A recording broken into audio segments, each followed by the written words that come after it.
Think it's hot outside? How about here, inside? The summer diesel class at Iowa Western. 32 students strong, lighting up, sparked by their interest in welding.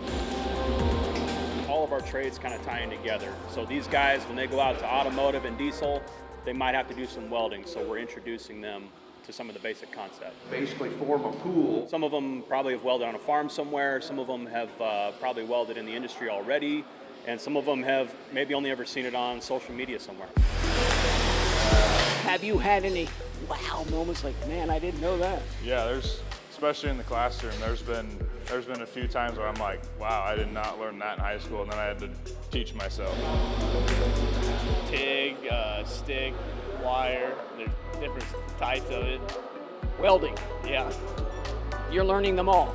Oh yeah. Stick is a type of welding, right? And so you have to use specific types of stick for specific types of metal. So you have to use a stronger stick for a stronger type of metal. If you use a weaker stick, it'll end up breaking. Now, if you're having trouble creating a pool, What's the most frequent question you get from these guys and girls? How often am I going to do this?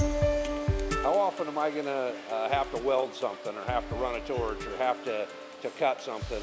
And I tell them it's every day. Just another hot summer day here in Reaver Country. Even hotter here inside. Diesel class at Iowa Western. Sparks are flying.